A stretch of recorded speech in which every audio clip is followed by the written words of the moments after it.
Kodagu channel ವಾರ್ತೆಗಳ ಪ್ರಾಯೋಜಕರು Muliya Keshav Bhat and sons, ಚಿನ್ನಾಭರಣಗಳ ಬೃಹತ್ ಮಳಿಗೆ, ಮಡಿಕೇರಿ, ಗೋಣಿಕೊಪ್ಪ, ಪುತ್ತೂರು, ಬೆಳ್ತಂಗಡಿ, ಬೆಂಗಳೂರು.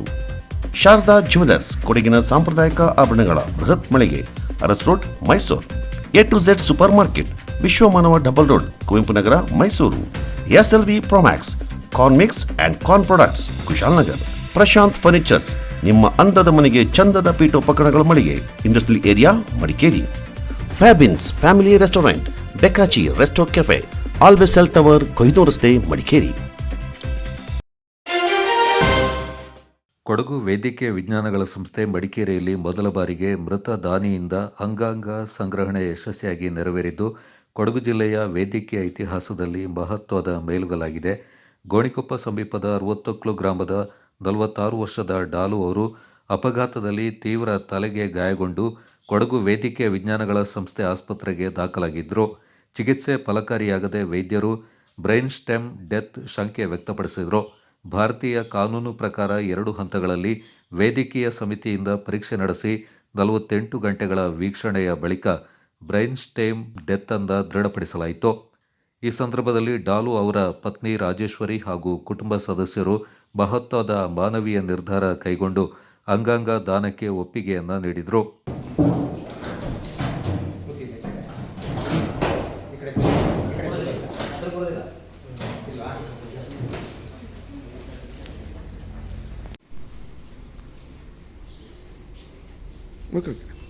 ಗಂಡ ಡಾಲು ಅಂತ ಸರ್ ತಲೆ ತಿರುಗಿ ಬಿದ್ದರು. ರಾತ್ರಿ 15ನೇ ತಾರೀಕು ರಾತ್ರಿ ನಾವು ಗೋಣಿಪ ಹಾಸ್ಪಿಟಲ್ ಕರ್ಕೊಂಡೋಗಿ ಅಲ್ಲಿ ಹೇಳ್ದು ತಲೆಗೆ ಏಟಾಗಿದೆ, ಮಡಿಕೇರಿ ಕರ್ಕೊಂಡೋಗಿ ಅಂತ ಹೇಳಿದ್ರು. ಸೋಮವಾರ ಬೆಳಿಗ್ಗೆ ಮಡಿಕೇರಿ ಕರ್ಕೊಬಂದ್ವಿ. ಅಲ್ಲಿ CT ಸ್ಕ್ಯಾನ್ ಎಲ್ಲ ಮಾಡಿದ್ರು. ಬ್ರೈನ್ ಡೆತ್ ಆಗಿದೆ, ಅಲ್ಲ ಬ್ರೈನ್ಗೆ ಏಟಾಗಿದೆ ಅಂತ ಹೇಳಿದ್ರು. 2 ದಿನ ಹಾಸ್ಪಿಟ್ಲಲ್ಲಿ ಚಿಕಿತ್ಸೆ ಕೊಟ್ಟರು. ಆಮೇಲೆ ಹೇಳಿದ್ರು ಬ್ರೈನ್ ಡೆತ್ ಆಗಿದೆ, ಇದಾಗೋದಿಲ್ಲ ಅಂತ ಹೇಳಿದ್ರು. ನಾವು ಮತ್ತೆ ಅಂಗಾಂಗ ದಾನ ಮಾಡುವಂಥ ತೀರ್ಮಾನ ಮಾಡಿದ್ವಿ. ಇದರಿಂದ 4 ಜನಕ್ಕೆ ಒಳ್ಳೇದಾಗುತ್ತಲ್ಲ ಅಂತೇಳಿ. ಈಗ ಏನೇನು ನಾವು ದಾನ ಇದು ಮಾಡಿದ್ರಿ ಮೇಡಮ್? ಕಣ್ಣು ಸರ್, ಹಾರ್ಟು, ಕಿಡ್ನಿ, ಪ್ಯಾಂಕ್ರಿಯನ್ಸ್. ಓಕೆ, ಏನಾಗಿತ್ತು ಮೇಡಮ್ ಅವರಿಗೆ? ಅವರು ವೀಕ್ನೆಸ್ಸಿಗೆ ತುಂಬ ಕುಡಿತಾ ಇದ್ರು ಸರ್. ವೀಕ್ನೆಸ್ಸಿಗೆ ಫಿಟ್ಸ್ ಬಂದು ಬಿದ್ದಿದ್ರು ಸರ್.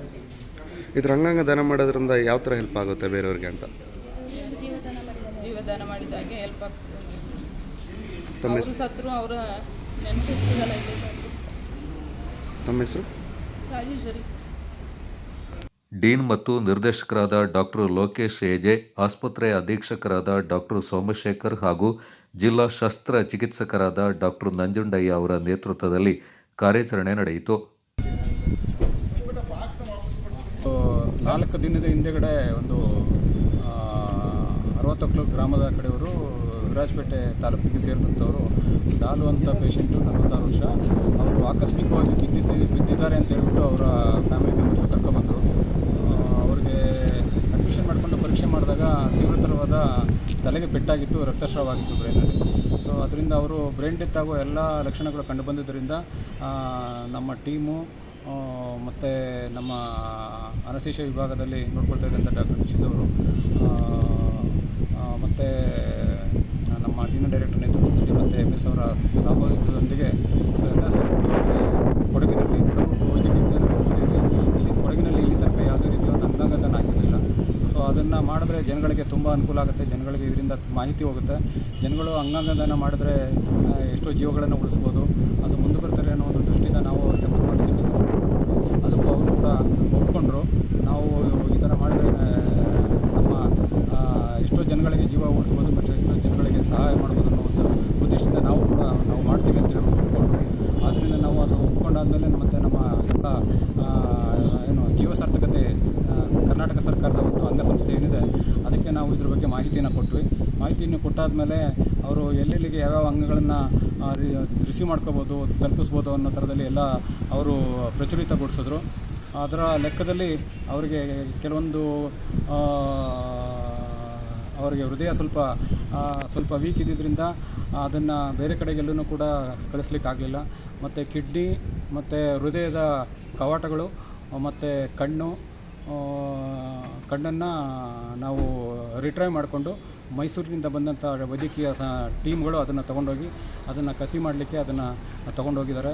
ಸೊ ಇದರಿಂದ ಒಂದು ಕೊಡಗಿನಾದ್ಯಂತ ಪ್ರಪ್ರಥಮ ಬಾರಿಗೆ ಕೊಡಗು ವೈದ್ಯಕೀಯ ವಿಜ್ಞಾನಗಳ ಸಂಸ್ಥೆಯಲ್ಲಿ ಈ ಥರದ ಒಂದು ಅಂಗಾಂಗದಾನದ ಬಗ್ಗೆ ಮಾಡಿದ್ದು ಜನಗಳಿಗೆ ತುಂಬ ಇದ್ರ ಬಗ್ಗೆ ಒಂದು ಮಾಹಿತಿಯನ್ನು ಕೊಟ್ಟು ಜನಗಳಿಗೆ ಇದರಿಂದ ಅಂಗಾಂಗದಾನ ಮುಂದೆ ಮಾಡಲು ಮುಂದೆ ಬಂದರೆ ಸಮಾಜಕ್ಕೆ ತುಂಬ ಒಳ್ಳೆಯ ಅನುಕೂಲ ಆಗ್ತದೆ.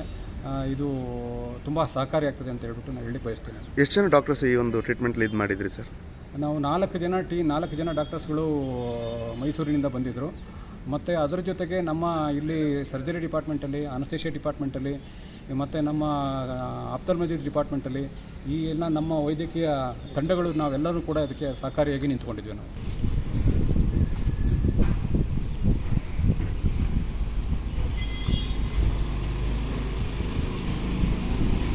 ಈ ಅಂಗಾಂಗದಾನ ಕಾರ್ಯಕ್ರಮ ಕರ್ನಾಟಕ ಸರ್ಕಾರದ ಸೋಟೋ ಆರ್ಗನೈಸೇಷನ್ ಅಂತ ಏನಿದೆ ಅದರ ಅಡಿಯಲ್ಲಿ ನಮ್ಮ ವೈದ್ಯಕೀಯ ವಿಜ್ಞಾನ ಸಂಸ್ಥೆ ರಿಜಿಸ್ಟರ್ ಆಗಿದೆ ಆರ್ಗನ್ ರಿಟ್ರೀವಲ್ ಸೆಂಟರ್ ಆಗಿ.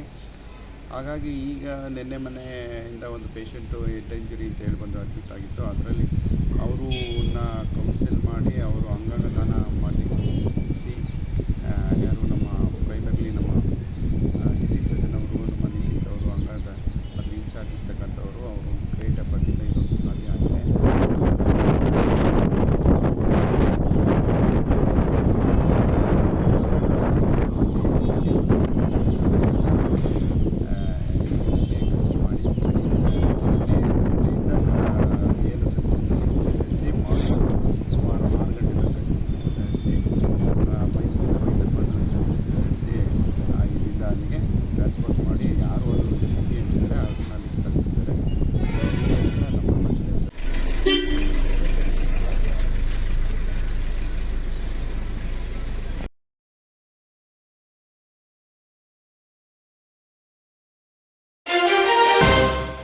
ಆಡಳಿತ ಪಕ್ಷದೊಳಗಿನ ಹೊಂದಾಣಿಕೆಯ ಕೊರತೆಯಿಂದ ಮಡಿಕೇರಿ ನಗರಸಭೆಯಲ್ಲಿ ಕಳೆದ 4 ವರ್ಷಗಳಿಂದ ಯಾವುದೇ ಅಭಿವೃದ್ಧಿ ಕಾರ್ಯಗಳು ನಡೆದಿಲ್ಲ.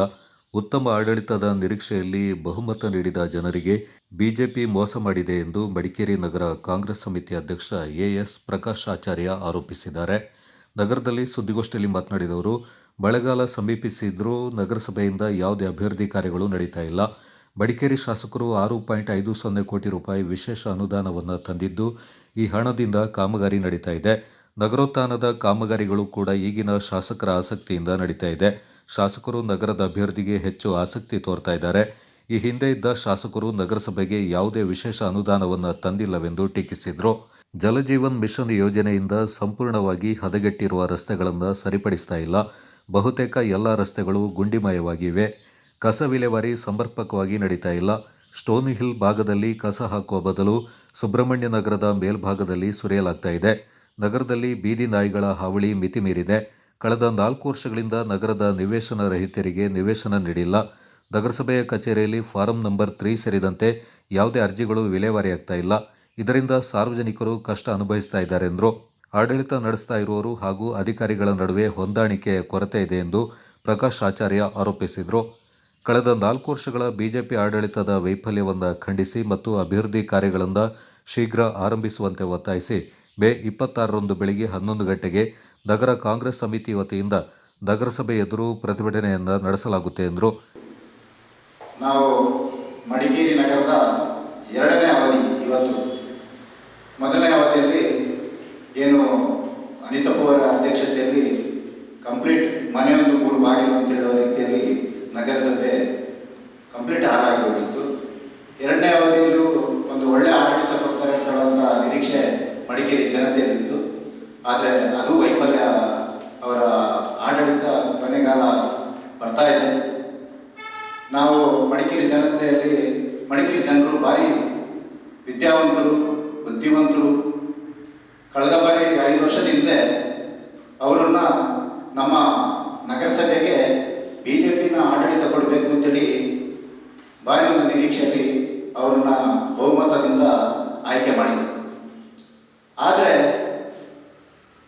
ಆ 16 ಜನ ಏನು ಬಿಜೆಪಿ ಸದಸ್ಯರುಗಳು ಅವರ ನಗರಸಭೆ ಒಳಗಡೆ ಅವರ ಒಂದು ಹೊಂದಾಣಿಕೆ ಕೊರತೆ ಅಂತ ಆಗ್ಬಿಟ್ಟು ಜನರಿಗೆ ವಂಚನೆ ಆಗಿದೆ. ಯಾವ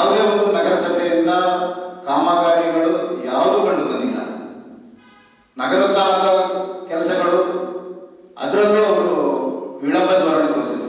ಆದರೆ ಈ ನಗರಸಭಾ ಇದು ನಗರೋತ್ಥಾನದ ಕೆಲಸದ ನಮ್ಮ ಶಾಸಕರು ಬಂದ ಮೇಲೆ ಅದನ್ನು ಇಂಪ್ಲಿಮೆಂಟ್ ಮಾಡುವಂಥ ಪರಿಸ್ಥಿತಿನೂ ಬಂತು. ಯಾಕೆಂದರೆ ಅವರಿಗೆ ಆಡಳಿತದಲ್ಲಿ ಕೆಲವು ಅನುಭವಸ್ಥರಿದ್ದರೂ ಅವ್ರನ್ನ ವಿಶ್ವಾಸಕ್ಕೆ ತಗೊಂಡು ಆಡಳಿತ ಮಾಡ್ತಾ ಇದ್ದ. ಅದೇ ನಮ್ಮ ಜನರಿಗೆ ಮಾಡಿದಂಥ ಒಂದು ದೊಡ್ಡ ದ್ರೋಹ ಅಂತೇಳಿ ನಾನು ಈ ಸಭೆಯಲ್ಲಿ ಹೇಳ್ತಾ ಇದ್ದೇನೆ.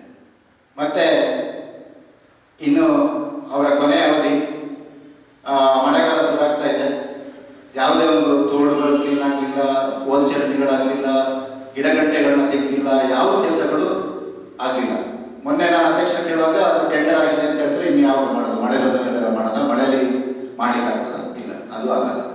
ಹಾಗಾಗಿ ಈ ನಾಡಿನ ಜನತೆ ಭಾರಿ, ನಮ್ಮ ನಗರದ ಜನತೆ ಭಾರಿ ಅವ್ರನ್ನ ನಂಬಿ ವಿಶ್ವಾಸಕ್ಕೆ ತಗೊಂಡು ನಂಬಿದ್ರು. ಆದರೆ ಅವರು ಆಡಳಿತ ಮಾಡೋದ್ರಲ್ಲಿ ವಂಚಿತರಾಗಿದ್ದಾರೆ. ಅದೇ ರೀತಿ ಈಗ ನಿವೇಶನ ಕೊಡುವಂಥ ವಿಚಾರ,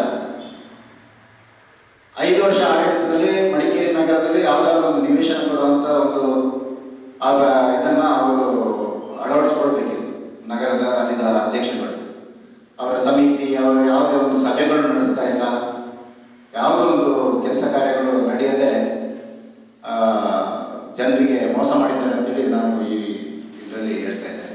ನಗರಸಭೆಯ ಆಡಳಿತ ವೈಫಲ್ಯದ ಬಗ್ಗೆ ನಾವು ನಾಡಿದ್ದು ಮಂಗಳವಾರ 26ನೇ ತಾರೀಕಿಗೆ ಒಂದು ಪ್ರತಿಭಟನೆ ಮಾಡ್ತಾ ಇದ್ದೀವಿ ನಗರಸಭೆಯ ಮುಂದೆ.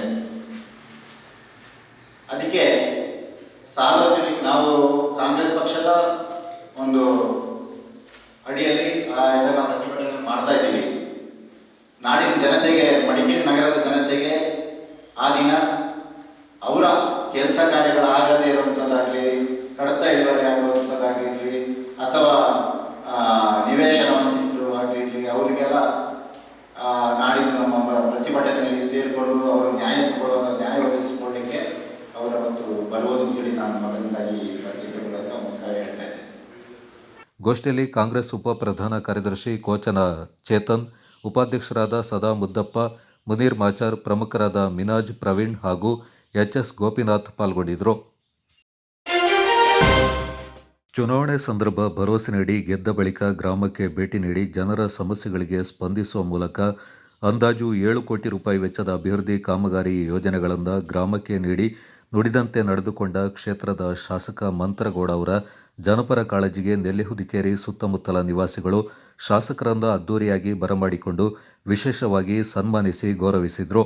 ವಿವಿಧ ಅಭಿವೃದ್ಧಿ ಕಾಮಗಾರಿಗಳಿಗೆ ಭೂಮಿ ಪೂಜೆ ನೆರವೇರಿಸಲು ನೆಲ್ಲಿಹುದಿಕೇರಿ ವಿವಿಧ ವಾರ್ಡ್ಗಳಿಗೆ ಆಗಮಿಸಿದ ಶಾಸಕರಿಗೆ ಮಹಿಳೆಯರು ಆರತಿ ಎತ್ತಿ ಸ್ವಾಗತಿಸಿದರೆ, ಪುರುಷರು ಸನ್ಮಾನಿಸಿ ಗೌರವಿಸಿ ಸಿಹಿ ಹಂಚಿ ಬರಮಾಡಿಕೊಂಡರು.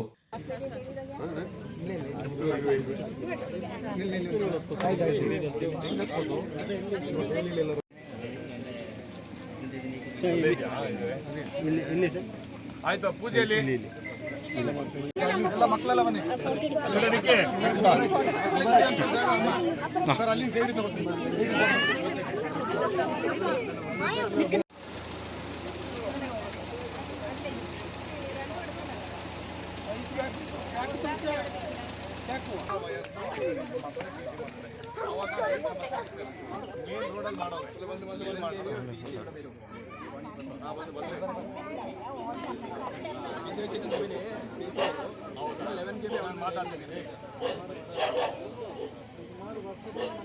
ಈ ಸಂದರ್ಭ ಮಾತನಾಡಿದ ಶಾಸಕ ಮಂತ್ರಗೌಡ, ಕಾಂಗ್ರೆಸ್ ಸರ್ಕಾರ ಅಧಿಕಾರಕ್ಕೆ ಬಂದ ಬಳಿಕ ಜನರ ಸಮಸ್ಯೆಗಳಿಗೆ ಸ್ಪಂದಿಸುವ ಮೂಲಕ ಸರ್ಕಾರದ ಯೋಜನೆಗಳನ್ನು ಪ್ರತಿ ಮನೆಗಳಿಗೆ ತಲುಪುವಂತೆ ಮಾಡಿ ಪಂಚ ಗ್ಯಾರಂಟಿ ಯೋಜನೆಗಳನ್ನು ನೀಡಿ ಅಭಿವೃದ್ಧಿಯೊಂದಿಗೆ ಸ್ವಾವಲಂಬಿ ಜೀವನ ನಡೆಸಲು ಎಲ್ಲ ರೀತಿಯ ಯೋಜನೆಗಳನ್ನು ನೀಡ್ತಾ ಇದೆ ಎಂದರು.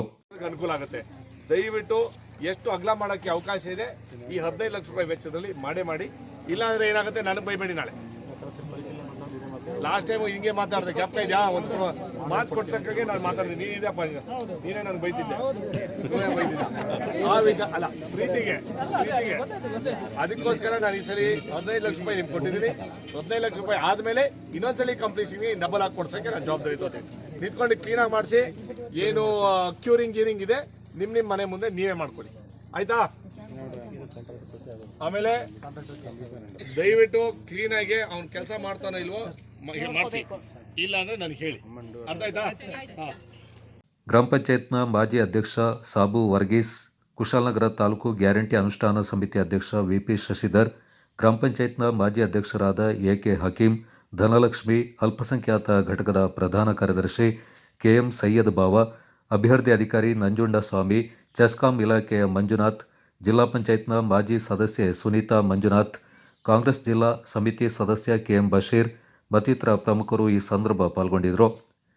Kodagu channel news, Khaleel, Siddapura. ಅಲ್ಲಮ್ಮ, ಬರೀ ಹುಡುಗಿರು, ಲೇಡೀಸ್ ಅವರೆಲ್ಲ, ಹುಡುಗರು ಯಾರು ಬೇಡವಾ ರೋಡು?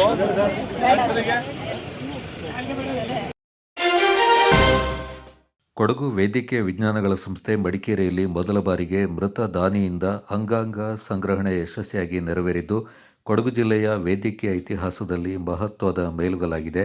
ಗೋಣಿಕೊಪ್ಪ ಸಮೀಪದ 60 ಗ್ರಾಮದ 46 ವರ್ಷದ ಡಾಲು ಅವರು ಅಪಘಾತದಲ್ಲಿ ತೀವ್ರ ತಲೆಗೆ ಗಾಯಗೊಂಡು ಕೊಡಗು ವೈದ್ಯಕೀಯ ವಿಜ್ಞಾನಗಳ ಸಂಸ್ಥೆ ಆಸ್ಪತ್ರೆಗೆ ದಾಖಲಾಗಿದ್ದರು. ಚಿಕಿತ್ಸೆ ಫಲಕಾರಿಯಾಗದೆ ವೈದ್ಯರು ಬ್ರೈನ್ ಸ್ಟೆಮ್ ಡೆತ್ ಶಂಕೆ ವ್ಯಕ್ತಪಡಿಸಿದರು. ಭಾರತೀಯ ಕಾನೂನು ಪ್ರಕಾರ 2 ಹಂತಗಳಲ್ಲಿ ವೈದ್ಯಕೀಯ ಸಮಿತಿಯಿಂದ ಪರೀಕ್ಷೆ ನಡೆಸಿ 48 ಗಂಟೆಗಳ ವೀಕ್ಷಣೆಯ ಬಳಿಕ ಬ್ರೈನ್ ಸ್ಟೆಮ್ ಡೆತ್ ಅಂತ ದೃಢಪಡಿಸಲಾಯಿತು. ಈ ಸಂದರ್ಭದಲ್ಲಿ ಡಾಲು ಅವರ ಪತ್ನಿ ರಾಜೇಶ್ವರಿ ಹಾಗೂ ಕುಟುಂಬ ಸದಸ್ಯರು ಮಹತ್ವದ ಮಾನವೀಯ ನಿರ್ಧಾರ ಕೈಗೊಂಡು ಅಂಗಾಂಗ ದಾನಕ್ಕೆ ಒಪ್ಪಿಗೆಯನ್ನ ನೀಡಿದರು.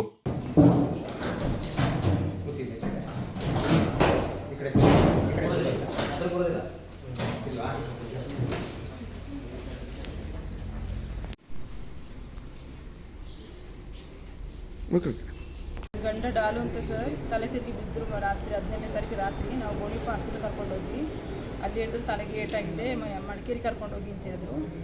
ಸೋಮವಾರ ಬೆಳಿಗ್ಗೆ ಮಡಿಕೇರಿ ಕರ್ಕೊಬಂದ್ವಿ. ಅಲ್ಲಿ ಸಿಟಿ ಸ್ಕ್ಯಾನ್ ಎಲ್ಲ ಮಾಡಿದ್ರು. ಬ್ರೈನ್ ಡೆತ್ ಆಗಿದೆ, ಅಲ್ಲ ಬ್ರೈನಿಗೆ ಏಟಾಗಿದೆ ಅಂತ ಹೇಳಿದ್ರು. 2 ದಿನ ಹಾಸ್ಪಿಟ್ಲಲ್ಲಿ ಚಿಕಿತ್ಸೆ ಕೊಟ್ಟರು. ಆಮೇಲೆ ಹೇಳಿದ್ರು ಬ್ರೈನ್ ಡೆತ್ ಆಗಿದೆ, ಇದಾಗೋದಿಲ್ಲ ಅಂತ ಹೇಳಿದ್ರು. ನಾವು ಮತ್ತೆ ಅಂಗಾಂಗ ದಾನ ಮಾಡುವಂಥ ತೀರ್ಮಾನ ಮಾಡಿದ್ವಿ. ಇದರಿಂದ 4 ಜನಕ್ಕೆ ಒಳ್ಳೇದಾಗುತ್ತಲ್ಲ ಅಂತೇಳಿ. ಈಗ ಏನೇನು ನಾವು ದಾನ ಇದು ಮಾಡಿದ್ರಿ ಮೇಡಮ್? ಕಣ್ಣು ಸರ್, ಹಾರ್ಟು, ಕಿಡ್ನಿ, ಪ್ಯಾಂಕ್ರಿಯನ್ಸ್. ಓಕೆ, ಏನಾಗಿತ್ತು ಮೇಡಮ್ ಅವರಿಗೆ?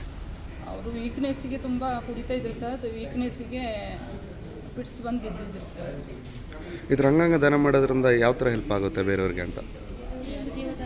ಜೀವದಾನ ಮಾಡಿದಾಗೆ ಹೆಲ್ಪ್ ಆಗ್ತದೆ. ತಮ್ಮ ಅವರು ಸತ್ರು, ಅವರ ನೆನಪಿಲ್ಲ. ತಮ್ಮ ಹೆಸರು? ರಾಜೇಶ್ವರಿ. ಡೀನ್ ಮತ್ತು ನಿರ್ದೇಶಕರಾದ ಡಾಕ್ಟರ್ ಲೋಕೇಶ್ ಎಜೆ, ಆಸ್ಪತ್ರೆ ಅಧೀಕ್ಷಕರಾದ ಡಾಕ್ಟರ್ ಸೋಮಶೇಖರ್ ಹಾಗೂ ಜಿಲ್ಲಾ ಶಸ್ತ್ರ ಚಿಕಿತ್ಸಕರಾದ ಡಾಕ್ಟರ್ ನಂಜುಂಡಯ್ಯ ಅವರ ನೇತೃತ್ವದಲ್ಲಿ ಕಾರ್ಯಾಚರಣೆ ನಡೆಯಿತು. 4 ದಿನದ ಹಿಂದೆಗಡೆ ಒಂದು 60 ಗ್ರಾಮದ ಕಡೆಯವರು ವಿರಾಜಪೇಟೆ ತಾಲೂಕಿಗೆ ಸೇರಿದಂಥವರು ಡಾಲು ಅಂತ ಪೇಷೆಂಟು 46 ವರ್ಷ, ಅವರು ಆಕಸ್ಮಿಕವಾಗಿ ಬಿದ್ದಿದ್ದಾರೆ ಅಂತ ಹೇಳ್ಬಿಟ್ಟು ಅವರ ಫ್ಯಾಮಿಲಿ ಮೆಂಬರ್ಸ್ ಕರ್ಕೊಬಂದರು. ಅವ್ರಿಗೆ ಅಡ್ಮಿಷನ್ ಮಾಡಿಕೊಂಡು ಪರೀಕ್ಷೆ ಮಾಡಿದಾಗ ತೀವ್ರತರವಾದ ತಲೆಗೆ ಪೆಟ್ಟಾಗಿತ್ತು, ರಕ್ತಸ್ರಾವವಾಗಿತ್ತು ಬ್ರೈನಲ್ಲಿ. ಸೊ ಅದರಿಂದ ಅವರು ಬ್ರೈನ್ ಡೆತ್ ಆಗೋ ಎಲ್ಲ ಲಕ್ಷಣಗಳು ಕಂಡು ಬಂದಿದ್ದರಿಂದ ನಮ್ಮ ಟೀಮು ಮತ್ತು ನಮ್ಮ ಅನಸ್ತೇಷಿಯಾ ವಿಭಾಗದಲ್ಲಿ ನೋಡ್ಕೊಳ್ತಾ ಇದ್ದಂಥ ಡಾಕ್ಟರ್ ನಿಶಿದವರು ಮತ್ತು ನಮ್ಮ ಡೀನ್ ಡೈರೆಕ್ಟರ್ ನೇತೃತ್ವದಲ್ಲಿ ಮತ್ತು MS ಅವರ ಸಹಭಾಗಿತ್ವದೊಂದಿಗೆ ಎಲ್ಲ ಕೊಡಗಿನಲ್ಲಿ ಕೊಡಗು ವೈದ್ಯಕೀಯ ವಿಜ್ಞಾನ ಸಂಸ್ಥೆಯಲ್ಲಿ ಇಲ್ಲಿ ತನಕ ಯಾವುದೇ ರೀತಿಯ ಒಂದು ಅಂಗಾಂಗ ದಾನ ಆಗಿರಲಿಲ್ಲ. ಸೊ ಅದನ್ನು ಮಾಡಿದ್ರೆ ಜನಗಳಿಗೆ ತುಂಬ ಅನುಕೂಲ ಆಗುತ್ತೆ, ಜನಗಳಿಗೆ ಇದರಿಂದ ಮಾಹಿತಿ ಹೋಗುತ್ತೆ. ಜನಗಳು ಅಂಗಾಂಗ ದಾನ ಮಾಡಿದ್ರೆ ಎಷ್ಟೋ ಜೀವಗಳನ್ನು ಉಳಿಸ್ಬೋದು, ಅದು ಮುಂದೆ ಬರ್ತಾರೆ ಅನ್ನೋ ಒಂದು ದೃಷ್ಟಿಯಿಂದ ನಾವು ಅವರಿಗೆ ಮನವರಿಸಿಕೆ ಅದಕ್ಕೂ ಅವರು ಕೂಡ ಒಪ್ಕೊಂಡ್ರು.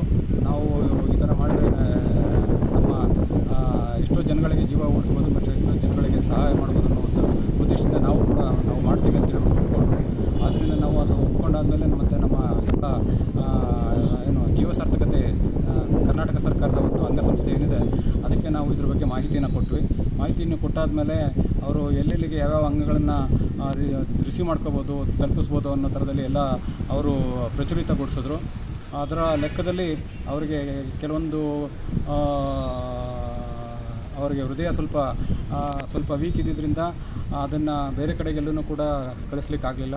ಮತ್ತು ಕಿಡ್ನಿ ಮತ್ತು ಹೃದಯದ ಕವಾಟಗಳು ಮತ್ತು ಕಣ್ಣು ಕಣ್ಣನ್ನು ನಾವು ರಿಟ್ರೈವ್ ಮಾಡಿಕೊಂಡು ಮೈಸೂರಿನಿಂದ ಬಂದಂಥ ವೈದ್ಯಕೀಯ ಟೀಮ್ಗಳು ಅದನ್ನು ತೊಗೊಂಡೋಗಿ ಅದನ್ನು ಕಸಿ ಮಾಡಲಿಕ್ಕೆ ಅದನ್ನು ತೊಗೊಂಡೋಗಿದ್ದಾರೆ.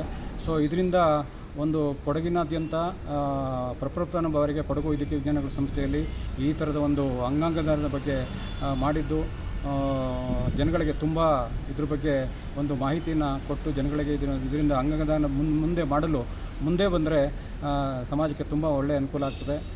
ಇದು ತುಂಬ ಸಹಕಾರಿಯಾಗ್ತದೆ ಅಂತ ಹೇಳ್ಬಿಟ್ಟು ನಾನು ಹೇಳಲಿಕ್ಕೆ ಬಯಸ್ತೇನೆ. ಎಷ್ಟು ಜನ ಡಾಕ್ಟರ್ಸ್ ಈ ಒಂದು ಟ್ರೀಟ್ಮೆಂಟ್ಲಿ ಇದು ಮಾಡಿದ್ರಿ ಸರ್? ನಾವು 4 ಜನ ಡಾಕ್ಟರ್ಸ್ಗಳು ಮೈಸೂರಿನಿಂದ ಬಂದಿದ್ದರು. ಮತ್ತು ಅದರ ಜೊತೆಗೆ ನಮ್ಮ ಇಲ್ಲಿ ಸರ್ಜರಿ ಡಿಪಾರ್ಟ್ಮೆಂಟಲ್ಲಿ, ಅನಸ್ತೇಷಿಯಾ ಡಿಪಾರ್ಟ್ಮೆಂಟಲ್ಲಿ ಮತ್ತು ನಮ್ಮ ಆಪ್ಥಾಲ್ಮಾಲಜಿ ಡಿಪಾರ್ಟ್ಮೆಂಟಲ್ಲಿ ಈ ಎಲ್ಲ ನಮ್ಮ ವೈದ್ಯಕೀಯ ತಂಡಗಳು ನಾವೆಲ್ಲರೂ ಕೂಡ ಅದಕ್ಕೆ ಸಹಕಾರಿಯಾಗಿ ನಿಂತ್ಕೊಂಡಿದ್ವಿ ನಾವು.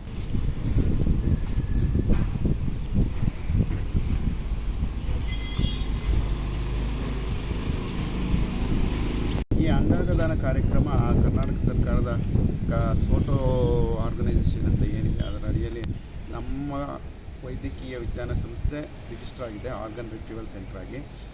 ಹಾಗಾಗಿ ಈಗ ನಿನ್ನೆ ಮನೆಯಿಂದ ಒಂದು ಪೇಷಂಟು ಹೆಡ್ ಇಂಜರಿ ಅಂತ ಹೇಳಿ ಬಂದು ಅಡ್ಮಿಟ್ ಆಗಿತ್ತು. ಅದರಲ್ಲಿ ಅವರನ್ನ ಕೌನ್ಸಿಲ್ ಮಾಡಿ ಅವರು ಅಂಗಾಂಗದಾನ ಮಾಡಲಿಕ್ಕೆ ಒಪ್ಪಿಸಿ ಯಾರು ನಮ್ಮ ಪ್ರೈಮರ್ಲಿ ನಮ್ಮ ಡಿಸೀಸ್ ಸರ್ಜನ್ ಅವರು, ನಮ್ಮ ನಿಶಿತ್ ಅವರು, ಅಂಗಾಂಗ ಅದ್ರ ಇನ್ಚಾರ್ಜ್ ಇರ್ತಕ್ಕಂಥವರು, ಅವರು ಗ್ರೇಟ್ ಎಫರ್ಟಿಂದ ಇದೊಂದು ಸಾಧ್ಯ ಆಗಿದೆ.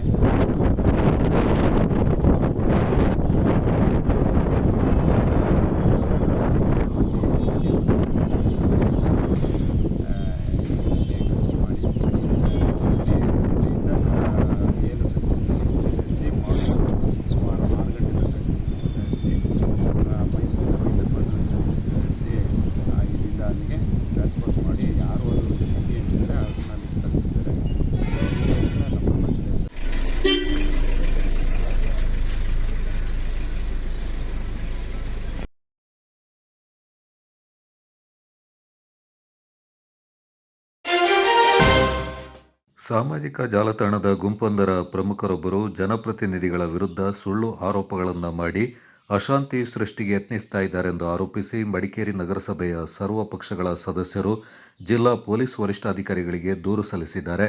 ಎಸ್ಪಿ ಆರ್ಎನ್ ಬಿಂದುಮಣಿ ಅವರಿಂದ ಭೇಟಿಯಾದ ನಗರಸಭಾ ಸದಸ್ಯರು ಕೊಡಗು ಅಭಿವೃದ್ಧಿ ಸಮಿತಿ ಹೆಸರಿನ ಗ್ರೂಪ್ನ ಪ್ರಸನ್ನ ಭಟ್ ಎಂಬವರ ವಿರುದ್ಧ ದೂರನ್ನು ನೀಡಿದರು. ಸುಳ್ಳು ವಿಚಾರಗಳನ್ನು ಸತ್ಯ ಎಂಬಂತೆ ಬಿಂಬಿಸಲಾಗ್ತಾ ಇದೆ. ನಗರಸಭಾ ಸದಸ್ಯರ ಅಧ್ಯಯನ ಪ್ರವಾಸವೊಂದ ಮೋಜು ಮಸ್ತಿಯ ಪ್ರವಾಸ ಎಂಬಂತೆ ವಾಟ್ಸಪ್ ಗ್ರೂಪ್ಗಳಲ್ಲಿ ಪ್ರತಿಬಿಂಬಿಸಿ ಸಾರ್ವಜನಿಕವಾಗಿ ನಿಂದಿಸಲಾಗಿದೆ ಎಂದು ದೂರಿನಲ್ಲಿ ಆರೋಪಿಸಲಾಗಿದೆ. ಪ್ರಸನ್ನ ಭಟ್ ಅವರು ತಮ್ಮ ಸ್ವಂತ ಜೀಪಿಗೆ ಅಭಿವೃದ್ಧಿ ಸಮಿತಿಯ ಬೋರ್ಡ್ ಅಳವಡಿಸಿಕೊಂಡು ಕರ್ತವ್ಯ ನಿರತ ಪೊಲೀಸ್ ಸಿಬ್ಬಂದಿಗಳ ಮಧ್ಯೆ ನಿಂತು ಟ್ರಾಫಿಕ್ ಕಂಟ್ರೋಲ್ ಮಾಡುವ ಸೋಗಿನಲ್ಲಿ ಸ್ಥಳೀಯ ವಾಹನ ಸವಾರರಿಗೆ ತೊಂದರೆ ಕೊಡುವುದು ಮತ್ತು ಅದೆಷ್ಟೋ ಬಾರಿ ತನ್ನ ಜೀಪನ್ನು ವಾಹನ ನಿಲುಗಡೆ ನಿಷೇಧವಿರುವ ಜಾಗದಲ್ಲಿ ನಿಲ್ಲಿಸಿ ಇದನ್ನು ಪ್ರಶ್ನೆ ಮಾಡಿದ ಸ್ಥಳೀಯರೊಂದಿಗೆ ಅನವಶ್ಯಕವಾಗಿ ಜಗಳವಾಡಿ ಸಾರ್ವಜನಿಕವಾಗಿ ಶಾಂತಿಭಂಗ ಮಾಡ್ತಾ ಇದ್ದಾರೆಂದು ದೂರಲಾಗಿದೆ. ಇವರ ವಿರುದ್ಧ ಸೂಕ್ತ ಕಾನೂನು ಕ್ರಮ ಕೈಗೊಳ್ಳಬೇಕೆಂದು ನಗರಸಭಾ ಸದಸ್ಯರು ಒತ್ತಾಯಿಸಿದ್ದಾರೆ. ನಗರದ ಹಾಪ್ಕಾಮ್ಸ್ ಆವರಣದಲ್ಲಿ 3 ದಿನಗಳ ಕಾಲ ನಡೆಯುವ 6ನೇ ವರ್ಷದ ಮಾವು ಮತ್ತು ಹಲಸು ಮೇಳಕ್ಕೆ ಶಾಸಕರಾದ ಡಾಕ್ಟರ್ ಮಂತರಗೌಡ ಅವರು ಶುಕ್ರವಾರ ಚಾಲನೆ ನೀಡಿದರು. ಈ ಸಂದರ್ಭ ನಗರಸಭೆ ಅಧ್ಯಕ್ಷರಾದ ಪಿ ಕಲಾವತಿ, ಮಡಿಕೇರಿ ನಗರಾಭಿವೃದ್ಧಿ ಪ್ರಾಧಿಕಾರದ ಅಧ್ಯಕ್ಷರಾದ ರಾಜೇಶ್ ಯಲ್ಲಪ್ಪ, ಮಡಿಕೇರಿ ಹಾಪ್ಕಾಮ್ಸ್ ಅಧ್ಯಕ್ಷರಾದ ಬಿದ್ದಾಟಂಡ ರಮೇಶ್ ಚಂಗಪ್ಪ, ಉಪಾಧ್ಯಕ್ಷರಾದ ಮಲ್ಲಂಡ ಮಧುದೇವಯ್ಯ, ನಿರ್ದೇಶಕರು ನಗರಸಭಾ ಸದಸ್ಯರಾದ ಸತೀಶ್, ತೋಟಗಾರಿಕೆ ಇಲಾಖೆ ಉಪನಿರ್ದೇಶಕರಾದ ಎಚ್ ಶಶಿಧರ್, ಹಾಪ್ಕಾಮ್ಸ್ ವ್ಯವಸ್ಥಾಪಕ ನಿರ್ದೇಶಕರಾದ ಮುತ್ತಪ್ಪ, ತೋಟಗಾರಿಕೆ ಇಲಾಖೆ ಹಿರಿಯ ಸಹಾಯಕ ನಿರ್ದೇಶಕರಾದ ಪಣೀಂದ್ರ, ಮುಖ್ಯ ಕಾರ್ಯನಿರ್ವಹಣಾಧಿಕಾರಿ ರೇಷ್ಮಾ ಮತ್ತಿತರರು ಪಾಲ್ಗೊಂಡಿದ್ದರು.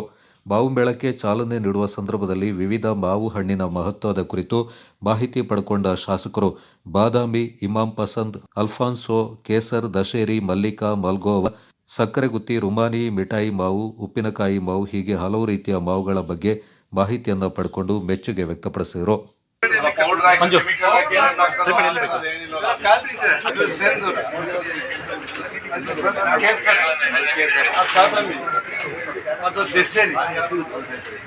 ನಮ್ಮಲ್ಲಿ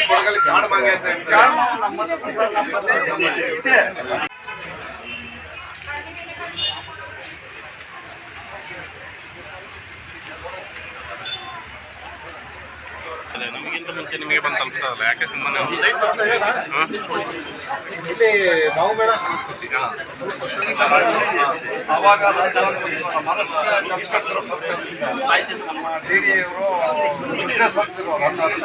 ಒಂದಷ್ಟು ಜನ ರೈತರ ಆಯ್ಕೆ ಮಾಡಿ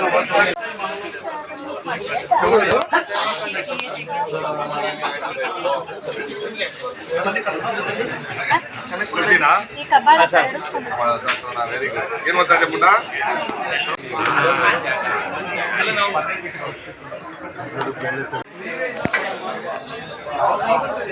ಯಾವ ಟೈಮಲ್ಲಿ ನೀರು ಹೊಡಿಬೇಕು ಮತ್ತೆ? 40 ಮಾವಿನ ಹಣ್ಣು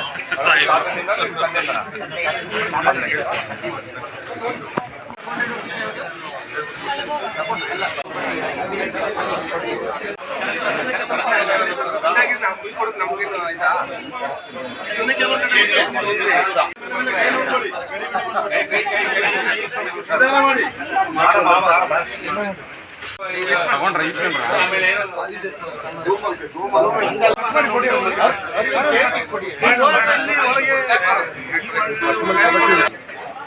ನಮ್ಮ ಮಡಿಕೇರಿ ಹಾಪ್ಕಾಮ್ಸ್ ವತಿಯಿಂದ, ಅದು ಹಾರ್ಟಿಕಲ್ಚರ್ ಡಿಪಾರ್ಟ್ಮೆಂಟ್ ಅದರಲ್ಲಿ ನೇತೃತ್ವದಲ್ಲಿ 6ನೇ ವರ್ಷಕ್ಕೆ ಹಾಪ್ಕಾಮ್ಸ್ ಸಭಾಂಗಣದಲ್ಲಿ ಅದ್ಭುತವಾಗಿ ಮಾವು ಮೇಳ ಅಂದರೆ ಮ್ಯಾಂಗೋ ಫೆಸ್ಟಿವಲ್ ಅಂತ 6ನೇ ವರ್ಷದಿಂದ ನಮ್ಮ ರಮೇಶ್ ಅಣ್ಣ ಇರ್ಬೋದು, ಸಮಸ್ಯೆ ಅಧ್ಯಕ್ಷರು, ಹಾಗೆ ಬದವರು ಇರ್ಬೋದು, ಅದೇ ರೀತಿಯಲ್ಲಿ ನಮ್ಮ ಮುನ್ಸಿಪಾಲಿಟಿ ಅಧ್ಯಕ್ಷರು ಇದ್ದಾರೆ, ಅದೆಲ್ಲ ನಮ್ಮ ಸ್ನೇಹಿತರುಗಳು, ಹಾಪ್ಕಾಮ್ಸಿನ ಎಲ್ಲ ಪದಾಧಿಕಾರಿಗಳಿದ್ದಾರೆ. ಅದ್ಭುತವಾಗಿ ಇದು ಕಿಂಗ್ ಆಫ್ ಫ್ರೂಟ್ ಅಂತ ನಾವು ಹೇಳ್ತೀವಿ, ಏನೋ ಮಾವಿನ ಕಿಂಗ್ ಆಫ್ ಫ್ರೂಟ್. ಅದರಲ್ಲಂತೂ ನಮ್ಮ ಭಾಗದಲ್ಲಿ ಕಾಡ್ಮಂಗಿ ಅಂತ ನಾವೇನು ನಮ್ಮಲ್ಲಿ ಒಂದು ರೀತಿಯಲ್ಲಿ ಡಿಫ್ರೆಂಟ್ ಥರ ಒಂದು ಪ್ರಿಪ್ರೇಷನ್ ನಾವು ಮಾಡ್ತೀವಿ. ಇಷ್ಟು ಮಾವಿನ ಹಣ್ಣು ಇದೆಯಾ ಅಂತ ನಮಗೆ ಇನ್ನೂ ಒಂದೊಂದು ದಿವಸಕ್ಕೆ ಒಂದೊಂದು ದಿವಸ ಹೊಸದು ಬರ್ತದೆ. ಆಮೇಲೆ ಪ್ಲಸ್ ಹೈಬ್ರಿಡ್ ವೆರೈಟೀಸು ಜಾಸ್ತಿ ಬರ್ತದೆ. ಆಲ್ಫಾನ್ಸೋ ನೋಡೋಕ್ಕೆ ನೀವು ಹೇಳ್ದಂಗೆ ಸ್ಮೆಲ್ಲಿಗೆ ನಾವೆಲ್ಲ ಬೀಳಂಥವ್ರು. ನಾವು ಚಿಕ್ಕ ಮಕ್ಕಳಿದ್ದಾಗ ಹೊಟ್ಟೆ ನೋವು ಬರೋ ಗಂಟ ಮಾವಿನ ಹಣ್ಣು ತಿಂತಿದ್ದು. ಈಗ ಟೈಮ್ ಸಿಗ್ತಾಯಿಲ್ಲ, ಆಮೇಲೆ ಬಾಯಿ ಕೈ ಎಲ್ಲನೂ ಮಾಡಿಕೊಂಡು ಮಾಡೋಕ್ಕೆ ಆ ಥರ ಅಂದರೆ ಮಾವಿನ ಹಣ್ಣು ಸಿಕ್ಕಂಥ ಸಂದರ್ಭದಲ್ಲಿ ಒಂದು ಅದ್ಭುತವಾಗಿ ಒಂದು ಅದೃಷ್ಟ ಅಂತ ನಮ್ಮಲ್ಲಿ ಕೊಡಗಲ್ ಭಾಗದಲ್ಲಿ ಆ ಮಟ್ಟಕ್ಕೆ ಮಾರಾಟ ಮಟ್ಟಕ್ಕೆ ಎಕ್ಸ್ಪೋರ್ಟ್ ಮಾಡಲಿಕ್ಕೆ ನಮ್ಮಲ್ಲಿಲ್ಲ. ನಾನು ಅದಕ್ಕೆ ಹಾರ್ಟಿಕಲ್ಚರ್ ಡಿಪಾರ್ಟ್ಮೆಂಟ್ಗೆ ಮನವಿ ಏನು ಮಾಡ್ತೀವಿ ಅಂತಂದರೆ, ಕೆಲವು ಜನ ನಾವು ಇಂಟರ್ ಪ್ಲಾಂಟಿಂಗ್ ಕೆಲವು ಕಡೆಯಲ್ಲಿ ಮಾಡ್ಕೊಂಡಿರ್ತೀವಿ, ಅದನ್ನ ದೊಡ್ಡ ಮಟ್ಟಕ್ಕೆ ಮಾಡಲಿಕ್ಕೆ ಅವಕಾಶ ಇದ್ದರೆ ಇಲ್ಲಿ ನಮ್ಗೆ ಗೊತ್ತಿರಂಗೆ ಹಲವಾರು ರೈತರು ನಮ್ಮ ಬೆಂಗಳೂರು ರೂರಲ್ ಜಿಲ್ಲೆಯಿಂದ ನಮ್ಮ ಕನಕಪುರದಲ್ಲಿ ಎಷ್ಟೋ ಜನ ರೈತರಿಗೆ ಬಂದು ಅವರ ಪ್ರದರ್ಶನೆ ಮಾಡ್ಕೊಂಡು ಹೋಗ್ತಾರೆ. ರೇಟ್ ಲಿಸ್ಟು ಒಂದೇ ಫಿಕ್ಸ್ ಮಾಡಿ ಎಲ್ಲ ಅಂಗಡಿಗಳು ಇಷ್ಟಕ್ಕೆ ಮಾರಬೇಕು ಅಂತ ತೀರ್ಮಾನ ಮಾಡಿದ್ರೆ ಕೆಲವು ಸಸಿಗಳು ಅಂದರೆ ಸ್ಯಾಪ್ಲಿಂಗ್ಸು ನರ್ಸರಿನೂ ಮಾಡ್ಕೊಂಡವ್ರೆ. ನಾನು ಏನು ಹೇಳೋಕ್ಕೆ ಇಷ್ಟಪಡ್ತೀನಿ ಅಂತಂದರೆ, ಹೌದು ಇಲ್ಲಿ ಮಳೆ ಜಾಸ್ತಿ ಆಗ್ಬೋದು, ಆದರೆ ಮಳೆ ಆಗಲಿಲ್ಲಂಥ ಸಂದರ್ಭನೂ ಆಲ್ಟರ್ನೇಟ್ ಕ್ರಾಪ್ಸ್ ಆಫ್ ನಾವು ಒಂದು ರೀತಿಯಲ್ಲಿ ದಾರಿ ಹೋಗಲೇಬೇಕು. ಕಾಫಿ ಇರ್ಬೋದು, ಮೆಣಸು ಇರ್ಬೋದು, ಯಾಲಕ್ಕಿ ಇರ್ಬೋದು, ಆಮೇಲೆ ಇತ್ತೀಚೆಗೆ ಅಡಿಕೆನೂ ಜಾಸ್ತಿ ಆಗಿದೆ. ಅದ್ರ ಜೊತೆ ಮಾವಿನ ಹಣ್ಣು ದೊಡ್ಡ ಮಟ್ಟ ಅವಕಾಡೋ ಬಟರ್ ಫ್ರೂಟು ಜಾಸ್ತಿ ಆಗಿದೆ. ಅದ್ರ ಜೊತೆ ಬೇರೆ ಬೇರೆ ಹಣ್ಣುಗಳು ಕೊಟ್ಟರು ನಮ್ಮ ರೈತರಿಗೆ ಒಂದು ರೀತಿಯಲ್ಲಿ ಆ್ಯಡೆಡ್ ಇನ್ಕಮ್ ಆಗ್ಬೋದು ಅಂತ ನನ್ನ ಅಭಿಪ್ರಾಯ. ಹಾರ್ಟಿಕಲ್ಚರ್ ಡಿಪಾರ್ಟ್ಮೆಂಟಲ್ಲಿ ನೀವು ಗೊತ್ತಿರೋಂಗೆ ಮಾದಾಪುರದಲ್ಲಿ 100 ಎಕರೆ ಇದೆ. ನಾನು ಹಾರ್ಟಿಕಲ್ಚರ್ ಇಲಾಖೆ ಅಂತ ನೀವು ನಂಬ್ತಿರೋ ಈಗ ಬರೀ 10 ಲಕ್ಷ ರೂಪಾಯಿ. ಅದೇ ರೈತರಿಗೆ ಬಾಡಿಗೆ ಕೊಡಿ, ಇಲ್ಲಾಂದರೆ ಲೀಸಿಗೆ ಕೊಡಿ. ಒಂದೊಂದು ಎಕರೆಗೆ 1 ಲಕ್ಷ ಕೊಡೋಕ್ಕೆ ಕೆಲವು ಟೈಲಿ ಶುಂಠಿ ಬೇರೆ ಬೇರೆ ಬರೆಯೋದಕ್ಕೆ ಒಂದು ರೈತರ ಅವಕಾಶ ಇದೆ. ಹೆಚ್ಚಿನ ಸಂಖ್ಯೆಯಲ್ಲಿ ಇಂಟೆನ್ಸ್ ಫಾರ್ಮಿಂಗ್ ಆ ಮಾದಾಪುರ ಹಾರ್ಟಿಕಲ್ಚರ್ ಜಾಗದಲ್ಲಿ ಮಾಡಬೇಕು. ಯಾಕೆಂತಂದರೆ ಮಾವಿನಣ್ಣೆ ಗಿಡ ಹೆಚ್ಚಿನ ಸಂಖ್ಯೆಯಲ್ಲಿ, ಬಟ್ ಟೆಕ್ನಿಕಲಿಟಿ ಪ್ಲಸ್ ವೆದರ್ ಚೇಂಜಸ್ ಇದ್ದೇ ಇರ್ತದೆ, ಇಲ್ಲ ಅಂತಲ್ಲ.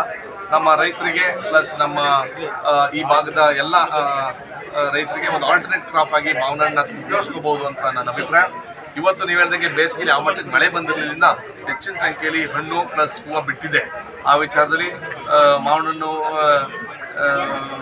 ಕಿಂಗ್ ಆಫ್ ಫ್ರೂಟು ಎಲ್ಲ ಕಡೆಯಲ್ಲಿ ಅದ್ಭುತವಾಗಿ ನಮ್ಮ ಮಡಿಕೇರಿ ಜನತೆಗೆ ಬಂದು ಈ ಕಾರ್ಯಕ್ರಮಕ್ಕೆ ಈ ಮೇಲನ್ನು ಅನುಭವಿಸಬೇಕು. ಮಾರಾಟನೂ ಮಾಡ್ಬೋದು, ಇಲ್ಲಾಂದರೆ ತೊಗೊಳೋಕ್ಕೂ ಅವಕಾಶ ಇದೆ. ಅದಕ್ಕೋಸ್ಕರ ಹಾಪ್ಕಾಮ್ಸಿನ ಎಲ್ಲ ಪದಾಧಿಕಾರಿಗಳಿಗೆ ಅಭಿನಂದನೆ ತಿಳಿಸೋಕ್ಕೆ ಇಷ್ಟಪಡ್ತೀನಿ. ಏನು 6 ವರ್ಷ ಸತತವಾಗಿ ಮಾಡ್ಕೊಂಡು ಬರ್ತಾ ಇದ್ದಾರೆ. ನಮ್ಮ ಭಾಗದಲ್ಲಿ ಇದೇ ರೀತಿಯಲ್ಲಿ ಮುಂದೆ ವರ್ಷಿ ನಮ್ಮ ಸಂಪೂರ್ಣ ಸಪೋರ್ಟ್ ನಮ್ಮ ಹಾಪ್ಕಾಮ್ಸು ಪ್ಲಸ್ ನಮ್ಮ ಯಾರು ನಮ್ಮ ಈ ಭಾಗದ ಬಂದಿರೋಂಥ ರೈತರುಗಳಿಗೆ, ಅದೇ ರೀತಿಯಲ್ಲಿ ಹಾರ್ಟಿಕಲ್ಚರ್ ಅವರಿಗೆ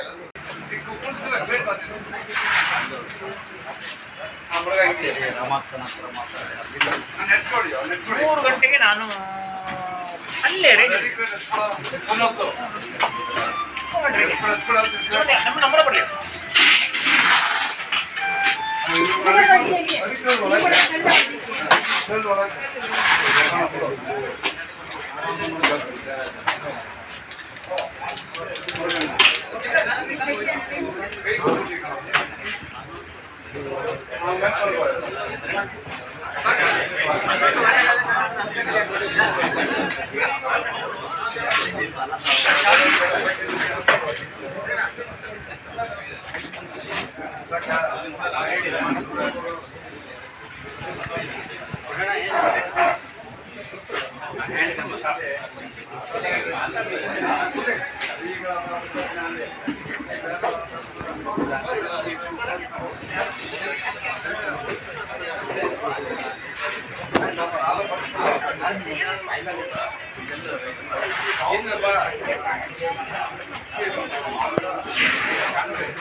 ಕಂಬಿಬಾಣೆಯ ಶ್ರೀರಾಮ ಮತ್ತು ಶ್ರೀ ಚಾಮುಂಡೇಶ್ವರಿ ದೇವಸ್ಥಾನದ 11ನೇ ವರ್ಷದ ಪ್ರತಿಷ್ಠಾ ವರ್ಧಂತ್ಯೋತ್ಸವ ಮೇ 31ರ ಭಾನುವಾರ ನಡೆಯಲಿದೆ. ಕ್ಷೇತ್ರದ ತಂತ್ರಿಗಳಾದ ಬ್ರಹ್ಮಶ್ರೀ ವೇದಮೂರ್ತಿ ಭಾಸ್ಕರ ಕಲ್ಲೂರಾಯ, ಕ್ಷೇತ್ರದ ಅರ್ಚಕರಾದ ಪ್ರಭಾಕರ ಕುಂದಣ್ಣಯ್ಯ ನೇತೃತ್ವದಲ್ಲಿ ನಡೆಯಲಿದೆ. ಈ ಅಂಗವಾಗಿ ಗಣಪತಿ ಹೋಮ, ದುರ್ಗಾ ಹೋಮ, ರಾಮತಾರಕ ಹೋಮ, ಕಳಶ ಪೂಜೆ, ಶ್ರೀರಾಮ ಮತ್ತು ಚಾಮುಂಡೇಶ್ವರಿ ದೇವಿಗೆ ಪಂಚಾಮೃತ ಅಭಿಷೇಕ ಸಹಿತ ಪಂಚವಿಂಶತಿ ಕಲಶಾಭಿಷೇಕ ಮಹಾಪೂಜೆಯೊಂದಿಗೆ ಪ್ರಸಾದ ವಿತರಣೆ ಜರುಗಲಿದೆ. ಈ ಸಂದರ್ಭ ದೇವಸ್ಥಾನದ ಆವರಣದಲ್ಲಿ ನಿರ್ಮಿಸಲಾಗಿರುವ ರಘುರಾಮ ಸಭಾಭವನದ ಉದ್ಘಾಟನೆಯಿಂದ ದಾನಿಗಳು ಹಾಗೂ ಕಾಫಿ ಬೆಳೆಗಾರರಾದ ಟಿ.ಕೆ. ಸಜೀವ ಉದ್ಘಾಟಿಸಲಿದ್ದಾರೆ. ಮುಖ್ಯ ಅತಿಥಿಗಳಾಗಿ ಸಂಸದ ಯದುವೀರ್ ಕೃಷ್ಣದತ್ತ ಚಾಮರಾಜ ಒಡೆಯರ್, ಮಡಿಕೇರಿ ಶಾಸಕ ಡಾ ಮಂತ್ರಗೌಡ, ಮಾಜಿ ಸಚಿವರಾದ ಎಂಪಿ ಅಪ್ಪಚ್ಚು ರಂಜನ್, ಕೊಡಗು ಜಿಲ್ಲಾ ಪಂಚಾಯತ್ನ ಮಾಜಿ ಸದಸ್ಯರಾದ ಕೆಪಿ ಚಂದ್ರಕಲಾ ಮತ್ತಿತರ ಪ್ರಮುಖರು ಭಾಗವಹಿಸಲಿದ್ದಾರೆಂದು ಪ್ರಕಟಣೆ ತಿಳಿಸಿದೆ. ಅವೊಂದೂರು ಗ್ರಾಮದ ಶ್ರೀ ಗೋಪಾಲಕೃಷ್ಣ ದೇವರ ಬಿಂಬ ಪುನರ್ ಪ್ರತಿಷ್ಠೆ ಮತ್ತು ಅಷ್ಟಬಂಧ ಬ್ರಹ್ಮ ಕಲಶೋತ್ಸವ ನೀಲೇಶ್ವರ ಉಚ್ಚಿಲತಾಯ ಪದ್ಮನಾಭ ತಂತ್ರಿಗಳ ನೇತೃತ್ವದಲ್ಲಿ ಶ್ರದ್ಧಾಭಕ್ತಿಯಿಂದ ಸಂಪನ್ನಗೊಂಡಿತು. ಅಷ್ಟಬಂಧ ಬ್ರಹ್ಮ ಕಲಶೋತ್ಸವದ ಅಂಗವಾಗಿ ಪ್ರಾರ್ಥನೆ, ಪ್ರಸಾದ ಪರಿಗ್ರಹ, ಬಿಂಬ ಪರಿಗ್ರಹ, ಪ್ರಸಾದ ಶುದ್ಧಿ, ವಾಸ್ತು ರಾಕ್ಷೋಘ್ನ ಹೋಮ, ವಾಸ್ತುಬಲಿ, ಪೀಠ ಜಲಾದಿವಾಸ, ಅಕ್ಷತಾ ಹೋಮ, ಗಣಪತಿ ಹೋಮ, ಬಿಂಬ ಶುದ್ಧಿ, ಕಲಶ ಪೂಜೆ, ಕಲಶಾಭಿಷೇಕ, ಪ್ರಾಯಶ್ಚಿತ ಹೋಮ, ಶಾಂತಿ ಹೋಮ, ಹೋಮ ಕಲಶಾಭಿಷೇಕ, ಮಂಟಪ ಸಂಸ್ಕಾರ, ದುರ್ಗಾ ನಮಸ್ಕಾರ ಪೂಜೆ, ಅನುಜ್ಞಾ ಕಲಶ ಪೂಜೆ, ಅನುಜ್ಞಾ ಕಲಶಾಭಿಷೇಕ, ತತ್ವ ಹೋಮ, ತತ್ವ ಕಲಶಾಭಿಷೇಕ, ಧ್ಯಾನ ಸಂಕೋಚ, ಶಯ್ಯ ಪೂಜೆ, ಜೀವೋಧ್ಯಾಸನೆ, ಜೀವಕಲಶ, ಶಯ್ಯ ಗಮನ, ಶಯನ, ಧ್ಯಾನಾದಿವಾಸ, ಕುಂಭೇಶ ಕಲಶ ಪೂಜೆ, ಬ್ರಹ್ಮ ಕಲಶ ಪೂಜೆ, ಪರಿಕಲಶ ಪೂಜೆ, ಅಧಿವಾಸ ಹೋಮ, ಕಲಶಾಧಿವಾಸ, ಪ್ರಸಾದ ಅಧಿವಾಸ, ಪ್ರಸಾದ ಪ್ರತಿಷ್ಠೆ, ಗೋಪಾಲಕೃಷ್ಣ ದೇವರ ಪೀಠ ಮತ್ತು ಬಿಂಬ ಪ್ರತಿಷ್ಠೆ, ಜೀವ ಕಲಶಾಭಿಷೇಕ, ಅಷ್ಟಬಂಧ ಲೇಪನ, ಶಿಖರ ಪ್ರತಿಷ್ಠೆ, ಪರಿಕಲಶಾಭಿಷೇಕ, ಬ್ರಹ್ಮ ಕಲಶಾಭಿಷೇಕ, ಮಹಾಪೂಜೆ, ಪ್ರಸಾದ ವಿತರಣೆ, ಮಂತ್ರಾಕ್ಷತೆ ಮುಂತಾದ ಧಾರ್ಮಿಕ ವಿಧಿವಿಧಾನಗಳು ಜರುಗಿದವು. ಧಾರ್ಮಿಕ ಸಭಾ ಕಾರ್ಯಕ್ರಮದಲ್ಲಿ ಹಾಸನದ ಆದಿಚುಂಚನಗಿರಿ ಮಹಾಸಂಸ್ಥಾನ ಮಠದ ಶಂಭುನಾಥ ಸ್ವಾಮೀಜಿ ಮತ್ತು ಶ್ರೀಧಾಮ ಮಾಣಿಲದ ಶ್ರೀದುರ್ಗಾ ಮಹಾಲಕ್ಷ್ಮಿ ದೇವಸ್ಥಾನದ ಮೋಹನದಾಸ ಪರಮಹಂಸ ಸ್ವಾಮೀಜಿ ಆಶೀರ್ವಚನ ನೀಡಿದರು. ಕಾರ್ಯಕ್ರಮದಲ್ಲಿ ವಿಧಾನಸಭೆಯ ಮಾಜಿ ಸಭಾಧ್ಯಕ್ಷ ಕೆಜಿ ಬೋಪಯ್ಯ, ನಿವೃತ್ತ ಬ್ಯಾಂಕ್ ಅಧಿಕಾರಿ ಪೊನ್ನಚನ ತಮ್ಮಯ್ಯ, ನಿವೃತ್ತ ಡಿಸಿಸಿ ಬ್ಯಾಂಕ್ ವ್ಯವಸ್ಥಾಪಕ ಪಟ್ಟಡ ದೇವಯ್ಯ, ಗೋಪಾಲಕೃಷ್ಣ ದೇವಸ್ಥಾನದ ಪ್ರಧಾನ ಅರ್ಚಕ ದಿನೇಶ್ ಭಟ್ ಮತ್ತಿತರ ಪ್ರಮುಖರು ಪಾಲ್ಗೊಂಡಿದ್ದರು. Kodagu channel news, Duggala Sadananda, Napoklu. ತಂತ್ರಿಗಳನ್ನು ಮನಸ್ಸಲ್ಲಿ ನೆನೆಸಿಕೊಳ್ಳಿ, ಅವರ ದೇವರನ್ನು ಮಹಾಲಕ್ಷ್ಮಿಯನ್ನು ಕೂಡ ಚಂದ ನೆನೆಸಿಕೊಂಡು ಇಲ್ಲಿಟ್ಟಬೇಡಿ. ಯಾವುದು ಬರ್ತಾರಲ್ಲ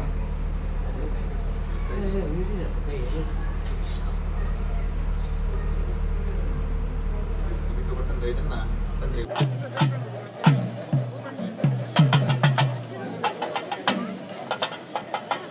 ಪೂಜ್ಯ ಶ್ರೀ ಮೋಹನದಾಸ ಪರಮಹಂಸ ಸ್ವಾಮೀಜಿಗಳು ಶ್ರೀದುರ್ಗಾ ಮಹಾಲಕ್ಷ್ಮಿ ದೇವಸ್ಥಾನ ಶ್ರೀರಾಮ ಮಾಣಿಲ ಪುತ್ತೂರು ಸರ್ವ ಪೂಜ್ಯದಿಂದ ಅತ್ಯಂತ ಭಕ್ತಿಪೂರ್ವಕವಾಗಿ ಇವರ ಪಾದಗಳಿಗೆ ಪಾದ ಸ್ಪರ್ಶವನ್ನು ಮಾಡಿ ಪ್ರಣಾಮಗಳನ್ನು ಸಲ್ಲಿಸಿ ದೇವರ ಸಾನ್ನಿಧ್ಯಕ್ಕೆ ನಾವೆಲ್ಲರೂ ಕೂಡ ಎದ್ದು ನಿಂತು ಬರಮಾಡಿಕೊಳ್ತಾ ಇದ್ದೇವೆ. ಇವತ್ತಿನ ಧಾರ್ಮಿಕ ಸಭಾ ಕಾರ್ಯಕ್ರಮವನ್ನು ಶ್ರೀ ಪರಮ ಪೂಜ್ಯ ಶ್ರೀ ಮೋಹನದಾಸ ಪರಮಹಂಸ ಸ್ವಾಮೀಜಿಗಳು. ಕೊಡಗಿನ ಪತ್ರಕರ್ತ ಪ್ರಶಾಂತ್ ವಿರಚಿತ ಹೊನ್ನಮ್ಮನ ಕನಸು ಕಾದಂಬರಿ ವಿಶ್ವ ಕನ್ನಡ ಸಮ್ಮೇಳನದ ಅತ್ಯುತ್ತಮ ಕಾದಂಬರಿ ಪ್ರಶಸ್ತಿಗೆ ಭಾಜನವಾಗಿದೆ. ಚೇತನ ಪ್ರತಿಷ್ಠಾನ ಹಾಗೂ ಗೋವಾ ಕನ್ನಡಿಗರ ಒಕ್ಕೂಟ ಏರ್ಪಡಿಸ್ತಾ ಇರುವ ವಿಶ್ವ ಕನ್ನಡ ಸಮ್ಮೇಳನದಲ್ಲಿ ಈ ಪ್ರಶಸ್ತಿ ಪ್ರದಾನ ಮಾಡಲಾಗುವುದು. ಭಾನುವಾರ ಗೋವಾದ ಪಣಜಿಯ ಕಡಲ ತೀರದಲ್ಲಿ ವಿಶ್ವ ಕನ್ನಡ ಸಮ್ಮೇಳನ ಅದ್ದೂರಿಯಾಗಿ ನಡೆಯಲಿದೆ. ಖ್ಯಾತ ಚಿತ್ರ ಸಾಹಿತಿ ಡಾಕ್ಟರ್ ವಿ ನಾಗೇಂದ್ರ ಪ್ರಸಾದ್ ಸಮ್ಮೇಳನದ ಅಧ್ಯಕ್ಷತೆ ವಹಿಸಲಿದ್ದಾರೆ. ನಿಕಟಪೂರ್ವ ಸಮ್ಮೇಳನಾಧ್ಯಕ್ಷ ಡಾಕ್ಟರ್ ರಾಜಶೇಖರ್ ಮಠಪತಿ, ಅಖಿಲ ಗೋವಾ ಕನ್ನಡ ಮಹಾಸಂಘದ ಅಧ್ಯಕ್ಷ ಹನುಮಂತಪ್ಪ ಶಿರೂರು ಸೇರಿದಂತೆ ಹಲವು ಗಣ್ಯರು ಸಮ್ಮೇಳನದಲ್ಲಿ ಪಾಲ್ಗೊಳ್ಳಲಿದ್ದಾರೆ. ಈ ಸಮಾರಂಭದಲ್ಲಿ ವಿವಿಧ ಕ್ಷೇತ್ರದಲ್ಲಿ ಸಾಧನೆ ಮಾಡಿರುವ ಸಾಧಕರಿಗೆ ಪ್ರಶಸ್ತಿ ಪ್ರದಾನ ಮಾಡಲಾಗುವುದೆಂದು ಪ್ರಕಟಣೆಯಲ್ಲಿ ತಿಳಿಸಲಾಗಿದೆ. ಪತ್ರಕರ್ತ ಪ್ರಶಾಂತ್ ವಿಶ್ವವಾಣಿ ಪತ್ರಿಕೆಯ ಸಿನಿಮಾ ವಿಭಾಗದ ಮುಖ್ಯಸ್ಥರಾಗಿ ಕಾರ್ಯನಿರ್ವಹಿಸ್ತಾ ಇದ್ದಾರೆ. ಹೊನ್ನಮ್ಮನ ಕನಸು ಕಾದಂಬರಿ ದೃಷ್ಟಿ ಕಳೆದುಕೊಂಡು ವೃದ್ಧೆಯೊಬ್ಬರ ಮೂಕರೋಧನೆಯನ್ನು ಒಳಗೊಂಡಿದೆ. ಬಾಳಹಾದಿಯಲ್ಲಿ ಬೆಳ್ಳಿ ಚುಕ್ಕಿ, ಸೌಪರ್ಣಿಕ, ಮೂಕ, ಶಾಕುಂತಲೆ ಕಾದಂಬರಿಗಳನ್ನು ಪ್ರಶಾಂತ್ ಅವರು ರಚನೆ ಮಾಡಿದ್ದಾರೆ. ವಿರಾಜಪೇಟೆ ಶಿವಕೇರಿಯ ಆದಿ ದಂಡಿನ ಮಾರಿಯಮ್ಮ ಮತ್ತು ಚಾಮುಂಡಿ ದೇವರ ಉತ್ಸವ ಶ್ರದ್ಧಾಭಕ್ತಿಯಿಂದ ಜರುಗಿತು. ದೇವಾಲಯದಲ್ಲಿ 3 ದಿನಗಳ ಕಾಲ ವಿವಿಧ ಧಾರ್ಮಿಕ ಪೂಜಾ ಕೈಂಕರ್ಯಗಳು ಜರುಗಿದವು. ಮುಂಜಾನೆಯಿಂದ ಗಣಪತಿ ಹೋಮ, ಕಳಸ ಪೂಜೆ, ದೇವಿಗೆ ಹೂವಿನ ಅಲಂಕಾರ ನೆರವೇರಿತು. ಬಳಿಕ ಮಹಾಪೂಜೆ ಮತ್ತು ಮಂಗಳಾರತಿ ಜರುಗಿತು. ಅಪರಾಹ್ನ ವಿರಾಜಪೇಟೆಯ ಮುಖ್ಯ ಬೀದಿಯಲ್ಲಿ ಅಲಂಕೃತ ಮಂಟಪದೊಂದಿಗೆ ದೇವರ ಪಲ್ಲಕ್ಕಿಯ ಮೆರವಣಿಗೆ ನಡೆಯಿತು. ಬಳಿಕ ತಳಿಗೆ ಪ್ರಸಾದ ಹಾಗೂ ಅನ್ನ ಸಂತರ್ಪಣೆ, ಬಳಿಕ ದೇವಿಗೆ ಆರತಿ ಪೂಜೆ, ಮಹಾಪೂಜೆ, ಮಂಗಳಾರತಿ ನೆರವೇರಿತು.